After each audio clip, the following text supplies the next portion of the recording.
स्वागत है दोस्तों आप सभी का फिर से एक बार ग्लोब आउटलाइन में। जी हाँ, बिल्कुल यहाँ पर एक बड़ी न्यूज निकल कर आ रही है जो ये कह रही है कि इंग्लिश भाषा को पूरी तरीके से पाबंदी लगा रहा है इटली। जी हाँ, बिल्कुल 100% ये बिल्कुल सच बात है, क्योंकि यहाँ पे इटली के पीएम ने ये खुद ही स्टेटमेंट दिया है और बाकायदा एक जो लॉ है वो यहाँ पर पारित हो चुका है यहाँ पर इटली के गवर्नमेंट के संसद में, जो यहाँ पर ये बताया गया कि आने वाले समय में यहाँ पे इटली में पूरी तरीके से इंग्लिश को पाबंदी लगाई जाएगी। अब क्यों हुआ था ये, क्या कुछ यहाँ पे रूल्स एंड रेगुलेशंस रहेंगे, पूरा जानेंगे इस वीडियो में। तो चलिए शुरू करते हैं।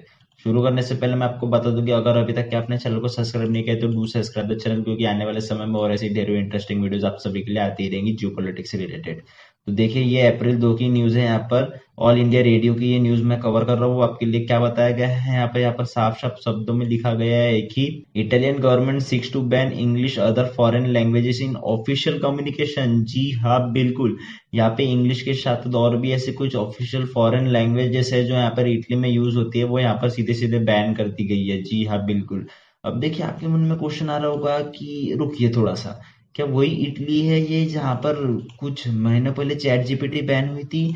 जी हाँ, बिल्कुल। जैसे कि ये भी आर्टिकल देख सकते हैं, इटली बैन्स चैट जीपीटी और प्राइवेसी कंसर्न। जी हाँ, बिल्कुल। यहाँ पर सीधे सीधे चैट जीपीटी को बैन कर दिया गया था। ऐसे बता रहे थे कि यहाँ पर कुछ प्राइवेसी से रिलेटेड इशू हो सकते हैं। तो चलिए वापस आते हैं अपने न्यूज पर कि यहाँ पर हुआ क्या है एक्चुअली में।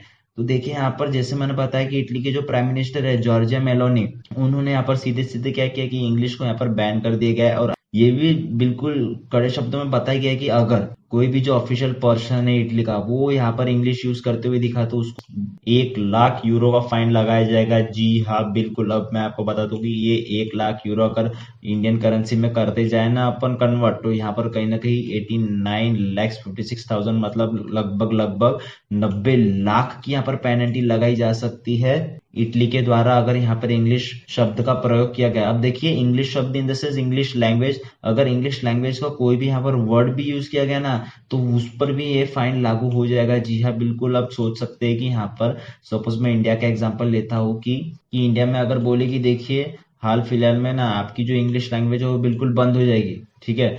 फिर आप सोचो कि यहाँ पर कि देखिए रोजमर्रा की जिंदगी में तो हम हिंदी बोलते हैं तो हम पे इतना प्रभाव नहीं पड़ेगा, लेकिन आप जरा गौर कीजिएगा, जैसे कि आप हिंदी में भी बात कर रहे हैं तो आप पे अभी कई सारे इंग्लिश जो वर्ड है उस पर यूज करते हैं। जी हाँ, बिल्कुल। आप इस पर गौर नहीं करते होगे, लेकिन अगर कभी गौर करोगे तो आपको पता चलेगा कि आप हिंदी वर्ड भी ना एक प्रॉपर हिंदी नहीं बोल रहे। जी हाँ, बिल्कुल। जैसे हमारे पूर्वज बोलते थे उस प्रकार की हिंदी अभी बिल्कुल विलुप्त हो चुकी है, मतलब खत्म हो चुकी है। अभी हाल फिलहाल में ऐसी कुछ सपोज मैं कह सकता हूँ कि हाइब्रिड हिंदी का जमाना आ रहा है जहाँ पे हिंदी और इंग्लिश का मिक्सचर हमें देखने को मिल सकता है। तो वैसी कुछ प्रकार से हम हिंदी बोलते हैं इंडिया में, लेकिन यहाँ पर इटली में भी सेम होता था कि जो उनकी इटालियन लैंग्वेज है उसमें ऐसे कई सारे फॉरेन या इंग्लिश के वर्ड्स होते थे जो यहाँ पर इटली उसको पूरा रिमूव करना चाहती है। अब देखिए ये करना क्यों चाहती है, तो यहाँ पर ना एक बहुत बड़ा वर्ड एंग्लोमेनिया का यहाँ पर इस्तेमाल किया गया है और यहाँ पे इटली ने सीधे सीधे बताया कि ये एंग्लोमेनिया है ना, इसको हम कहीं ना कहीं खत्म करना चाहते हैं। अब देखिए, ये एंग्लोमेनिया वो है जो यहाँ पर British culture in the sense की इंग्लिश कल्चर यहाँ पे दर्शाता है, तो ये इंग्लिश कल्चर को ही यहाँ पर एंग्लोमेनिया कहा गया है। और यहाँ पे इटली ने सीधे सीधे शब्दों में कहा है कि देखिए हम जो ये एंग्लोमेनिया है ना उसी को कहीं ना कहीं खत्म करना चाहते हैं, जिसकी वजह से हमारे ये डिसीजन है वो आपको कहीं ना कहीं हार्श लग सकता है। और जी हाँ, बिल्कुल ये लग भी रहा है।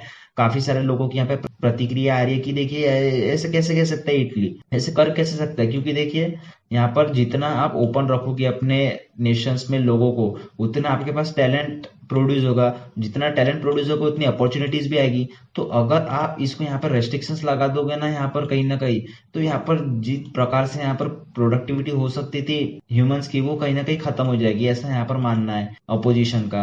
उसी के साथ साथ देखिए मैं आपको ये भी बता दूं कि यहाँ पर जितने भी इटली के ऑफिशियल्स ऑफिसेस होंगे, गवर्नमेंट हो गए या फिर जितने भी पॉलिटिशियंस वगैरह है, उन सभी पर ये लागू जो है वो काफी स्ट्रिक्टली होने वाला है। क्योंकि देखिए अगर कोई पॉलिटिशियन यहाँ पे बाकायदा स्पीच दे रहा है और उसने यहाँ पर इंग्लिश का कोई भी यहाँ पर यूज वर्ड कर दिया इटालियन लैंग्वेज के अलावा, तो जी हाँ बिल्कुल उसको यहाँ पर 1 लाख यूरो का यहाँ पर फाइन लग जाएगा सीधे सीधे।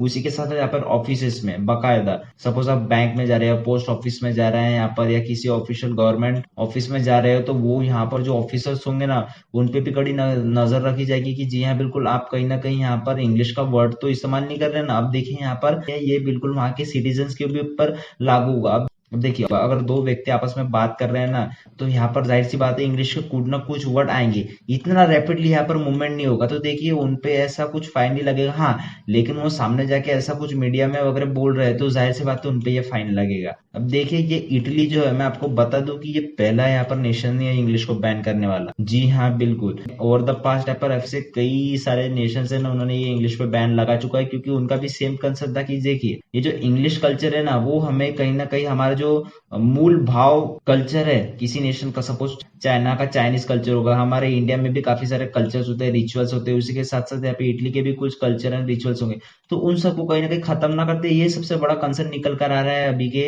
हिसाब से। क्योंकि देखिए यहाँ पर चाइनीज के लॉ मेकर ने भी ये कहा है अपने बच्चों को कि देखिए ज्यादा टाइम जो आप इंग्लिश पे स्पेंड करते हैं ना, उसको कई गरज नहीं, क्योंकि हमने भी देखा होगा कि इंडिया में ऐसा इंग्लिश का कितना बोलबाला है। जी हाँ, बिल्कुल, आप इंटरव्यू देने जाओ, आप किसी ऑफिस में जाओ, आप स्कूल में भी देखो, जो बच्चा यहाँ पर इंग्लिश बोलता है या जो कैंडिडेट इंग्लिश बोलता है उसको जल्दी से सिलेक्ट कर लिया जाता है या उसकी आईक्यू लेवल हाई मान ली जाती है। लेकिन ये किस बेसिस पर हमें आज तक के पता नहीं चला। किसी दूसरे की लैंग्वेज यहाँ पर सीखना, अपनी लैंग्वेज को पीछे धकेल के, ये किस प्रकार का यहाँ पर कल्चर चल रहा है इंडिया में, ये तो अभी खैर छोड़ो। अब देखिए यहाँ पर चाइना ने भी किया है, उसके साथ साथ देखिए मैं आपको ईरान का भी एग्जांपल देता हूँ कि ईरान के भी यहाँ पर गवर्नमेंट ने इंग्लिश की टीचिंग को यहाँ पर बैन कर दे दिया। बिल्कुल उनका मानना है कि हम इंग्लिश बिल्कुल अभी पढ़ाएंगे ही नहीं। अब देखिए यहाँ पर चाइना, ईरान, अब रशिया भी इसके पीछे नहीं रहा, रशिया ने भी ऐसे काफी सारे फॉरेन लैंग्वेजेस को बैन कर रखा है। अब मैं आपको बता दूं कि यहाँ पर इंडिया का स्टैंड करता है, क्योंकि आप सभी को पता है कि जो भी न्यूज आती है उसको मैं कहीं ना कहीं इंडिया से लिंक कर ही देता हूँ। तो यहाँ पर ऐसा है कि हम काफी ज्यादा जो प्रेशर है वो इंग्लिश लैंग्वेज पे देते हैं, लेकिन हमारी खुद की ही जो लैंग्वेजेस है वो यहाँ पर काफी ज्यादा डिप्लीशन की ओर है। क्योंकि ये आर्टिकल देख सकते हैं हिंदू का कि over 40 Indian languages heading to extinction. जी हाँ बिल्कुल, जिसका कुछ अता पता ही नहीं है। देखिए हमारे इंडिया में ऐसी कई सारी लैंग्वेजेस है जो बोली जाती है अलग अलग जगह पे, अलग अलग एरिया वाइज। जैसे तमिल में तमिलनाडु, महाराष्ट्र में मराठी, गुजरात में गुजराती, पंजाब में पंजाबी, और ऐसे कई सारे लैंग्वेजेस है। और उसमें से भी ना ऐसे हमारे काफी सारे लैंग्वेजेस निकल कर आते हैं जो हमें पता भी नहीं है। तो उसी के साथ साथ ऐसी ये रिपोर्ट आई थी कि हमारी जो 40 लैंग्वेज है ना, वो अभी इतनी विलुप्त हो चुके हैं यहाँ पर कि उसको सादे लोग बोलते हुए भी नजर नहीं आते। अब देखिए मैं आपको यहाँ पर एक डाटा बता देता हूँ कि इंडिया की ऑफिशियल लैंग्वेज क्या है। जी हाँ बिल्कुल, इस पे एक बड़ा प्रश्न चिन्ह उठता है, कोई कहता है हिंदी है, कोई कहता है इंग्लिश है, लेकिन मैं आपको बता दूं कि ऑफिशियली ना हिंदी इंग्लिश दोनों को ही यहाँ पर इंडिया की ऑफिशियल लैंग्वेज माना जाता है। अब क्यों? क्योंकि देखिए 1950 में ये कॉन्स्टिट्यूशन में लिखा गया था कि इंग्लिश को ही यहाँ पर प्रेफरेंस दिया जाएगा। जी हाँ बिल्कुल, कि हम इंग्लिश को ही अपनी ऑफिशियल लैंग्वेज रखते हैं। लेकिन उसी के साथ साथ उसको बदला के क्या किया, हिंदी किया गया था 1960s में। लेकिन आप सभी को पता है कि हिंदी जो है वो मेजर लैंग्वेज बोली जाती है इंडिया में। तो वहां पर जो नॉन स्पीकिंग स्टेट्स थे ना, जहाँ पे हिंदी बिल्कुल भी नहीं बोली जाती, तो उन्होंने क्या किया, यहाँ पे प्रोटेस्ट किया कि देखिए हम तो हिंदी नहीं बोलते, तो आप ये कैसे डिक्लेयर कर सकते हैं कि हिंदी को राष्ट्रीय भाषा बोल दिया जाए। तो यहाँ पर हिंदी और इंग्लिश दोनों को ही यहाँ पर तजव्वुद दे दिया गया था कि देखिए हम दोनों लैंग्वेज रखते हैं। उसी के साथ साथ देखिए आर्टिकल वाइज जाए ना, तो द ऑफिशियल लैंग्वेज एक्ट 1963 में यह बताया गया कि इंग्लिश और हिंदी अभी क्या होगी, यूज की जाएगी गवर्नमेंट ऑफिस में। हो गया अपने जो बिल्स होते हैं, पार्लियामेंट होते हैं, या फिर कुछ ऑफिशियल नोटिस होती है, या फिर हमारा बजट पेश होता है, जो हमारा बजट भी है ना वो हिंदी इंग्लिश दोनों लैंग्वेज में पेश होता है।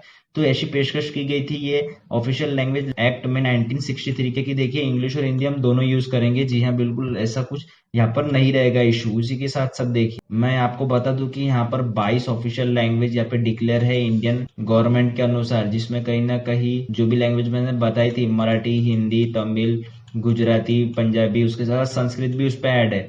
अब देखिए यहाँ पर मेरा कंसर्न ये है कि यहाँ पर संस्कृत को क्यों ऑफिशियल लैंग्वेज नहीं बताया गया, क्योंकि ये बड़ा क्वेश्चन मार्क है कि इंडियन हिस्ट्री में जो लैंग्वेज है, जहाँ से देखिए काफी सारे लैंग्वेजेस का यहाँ पे उद्गम हुआ है। अब देखिए आप कहोगे कि इंग्लिश जो हम बोलते हैं, तो इंग्लिश में भी ऐसे आधे से ज्यादा कई वर्ड्स है जो यहाँ पे संस्कृत से ही लिए गए हैं। जैसे कि मैं आपको एग्जाम्पल दे दूं कि ग्रास। अब देखिए ग्रास मतलब घास होता है जो कहीं पे भी उग जाता है। अब ये ग्रास वर्ड जो है वो संस्कृत में भी उसका मीनिंग घास ही होता है और इंग्लिश में भी उसका मीनिंग घास ही होता है। तो ये जो वर्ड है ना वो कहीं ना कहीं संस्कृत से लिया गया है इंग्लिश के डिक्शनरी में। तो देखिए ऐसे कई सारे वर्ड्स आपको मिल जाएंगे। लेकिन गैर तलब की बात यह है कि इंडिया में संस्कृत का कुछ भी यहाँ पर इतना इंपॉर्टेंस नहीं दिया जाता। जी हाँ बिल्कुल, जैसे कि मैं आपको बता दूं कि यहाँ पर ये पेपर का आर्टिकल देख सकते हैं, थोड़ा पुराना है, माफ करना आपको दिखेगा या नहीं, लेकिन फिर भी मैं आपको बता दूं यहाँ पर कि ये देखिए सितंबर 11 1949 की ये न्यूज है कि Sanskrit as official language of Indian union. जी हाँ बिल्कुल, ये अमेंडमेंट किया था और ये बाकायदा हमारे जो कॉन्स्टिट्यूशन के भगवान है डॉक्टर अंबेडकर साहब, उन्होंने ये किया था कि amendment to draw provision Ambedkar among signatories. जी हाँ बिल्कुल, अंबेडकर जी का भी ये मानना था कि संस्कृत को कहीं ना कहीं हमें बचाना पड़ेगा और उसको बचाने का एक ही तरीका है कि हम संस्कृत को जो है वो ऑफिशियल लैंग्वेज डिक्लेयर करते। लेकिन ये भी कहीं ना कहीं हमारे से हुआ नहीं। अब देखिए, ये इंडिया की मैं बात कर रहा हूँ कि इंडिया में संस्कृत कई कई जगह पे होती है, लेकिन देखिए हमारी इंडियन ओरिजिन की लैंग्वेज यहाँ पर UK, Ireland, Russia, Poland, Germany ऐसे कुछ नेशंस में ना संस्कृत काफी ज्यादा अच्छी तरीके से बोली जाती है और पढ़ाई भी जाती है। जी हाँ बिल्कुल, और बाकायदा जो संस्कृत का ट्रेंड है ना, मैं आपको बता दूं, मैं ऐसे ही हवाला नहीं दे रहा आपको, देखिए popularity of Sanskrit on rise in US and Europe. तो देखिए इंडियन ओरिजिन की यहाँ पर लैंग्वेज फॉरेन में सिखाई जा रही है, लेकिन इंडिया में उसका कोई महत्व नहीं है, जबकि होना चाहिए। जी हाँ बिल्कुल, और ये भी आपको बात बता दूं कि जो फॉरेन लैंग्वेज है वो इंग्लिश में उसका चलन है। हम देख ही सकते हैं कि इंग्लिश को यहाँ पर कितना ज्यादा यहाँ पर प्रेशराइज करके बच्चों को पढ़ाया जाता है, या फिर कई ऑफिशियल जगह पे ये इंग्लिश हमारे इंडिया में यूज है जबकि संस्कृत यूज होनी चाहिए। अब देखिए मैं यहाँ पे किसी लैंग्वेज का डिसरिस्पेक्ट नहीं कर रहा हूँ, लेकिन ये फिर भी ये सच्चाई है। उसी के साथ साथ ऐसी भी न्यूज निकल कर आती है इंडिया से कि देखिए not blindly praying in Sanskrit anymore, Tamil Nadu divorce on style in temple reform. अब ये न्यूज से ही हमें पता लगेगा कि हमारी ओरिजिन की लैंग्वेज संस्कृत हम उसको कितनी अच्छी तरीके से संभाल रहे हैं या कितनी अच्छी तरीके से उसकी रिस्पेक्ट कर रहे हैं। कि देखिए यहाँ पर सीधे सीधे तमिलनाडु गवर्नमेंट का ये ऑर्डर था कि संस्कृत में हम बिल्कुल प्रेयर नहीं की जाएगी अभी। तो अब ये कौन से बेसिस पर यहाँ पर हुआ था ये तो अभी तमिलनाडु को ही पता, लेकिन मैं आपको ये न्यूज बता देता हूँ। तो देखिए इन द फ्यूचर ना यहाँ पर लैंग्वेजेस के ऊपर काफी सारी जंग छिड़ चुकी है। अब ये इटली ने किया है, तो देखिए ये इसने अपनी इटालियन जो लैंग्वेज है उसको कहीं ना कहीं बचाने के लिए किया है। अब मुझे ऐसा लगता है कि क्या इंडिया में भी ऐसा एक कानून पारित होना चाहिए क्या कि इंग्लिश का जितना भी यूज है उसको कम से कम किया जाए, या फिर उसको मिनिमाइज करके हमारी जो इंडियन नेटिव लैंग्वेज है, चाहे फिर मदर टंग हो या फिर संस्कृत लैंग्वेज है, उसको बढ़ावा देना चाहिए। और हाल ही में मैं आपको ये भी एक बात बता दूं कि हमारे कॉन्स्टिट्यूशन में एक लॉ है जिसका नाम है आर्टिकल 120, जिसके अंदर ये लिखा गया है कि कोई भी पार्लियामेंट में ना जब स्पीच देता है, आप देख सकते हो कि इंग्लिश में भी देता है, हिंदी में भी देता है। तो देखिए वो पार्लियामेंट में ना ऐसा कुछ लॉ नहीं है कि आपको अपनी बात रखने का हक नहीं है। जी हाँ बिल्कुल, आर्टिकल 120 के अंदर ये प्राविधान है कि आप अपनी बात ना किसी भी नेटिव लैंग्वेज में रख सकते हैं, मदर टंग में, या फिर जो भी 22 ऑफिशियल लैंग्वेज यहाँ पे रिकॉग्नाइज की है इंडियन गवर्नमेंट में उसमें भी दे सकते हो। आप पार्लियामेंट में ऐसा नहीं बोल सकते कि मुझे इंग्लिश नहीं आती तो मैं हिंदी में बोलूंगा, हिंदी नहीं आती तो मैं किसी भाषा में बोल ही नहीं सकता। जी हाँ बिल्कुल, हमारे कॉन्स्टिट्यूशन में सबका आदर और सम्मान होता है। जी हाँ बिल्कुल, इसलिए यहाँ पर आर्टिकल 120 के अंदर आप किसी भी लैंग्वेज में जो है अपनी स्पीच या अपनी जो बात है वो रख सकते हैं। तो दोस्तों ये था पूरा मैटर कि कैसे यहाँ पर इटली ने इंग्लिश को बैन किया और क्यों किया, और क्या एक क्वेश्चन मार्क राइज होता है क्या इंडिया भी इसी इरादे से सामने जाके इंग्लिश पे कुछ कर सकता है, क्या हमारे संस्कृत लैंग्वेज पे कुछ जोर दे सकता है क्या। तो इन द फ्यूचर ये देखने वाली बात होगी। तो आज की वीडियो में इतना ही, मिलते हैं अगली वीडियो में। And as you all know कि life is a long lesson in humility, so be safe and be strong.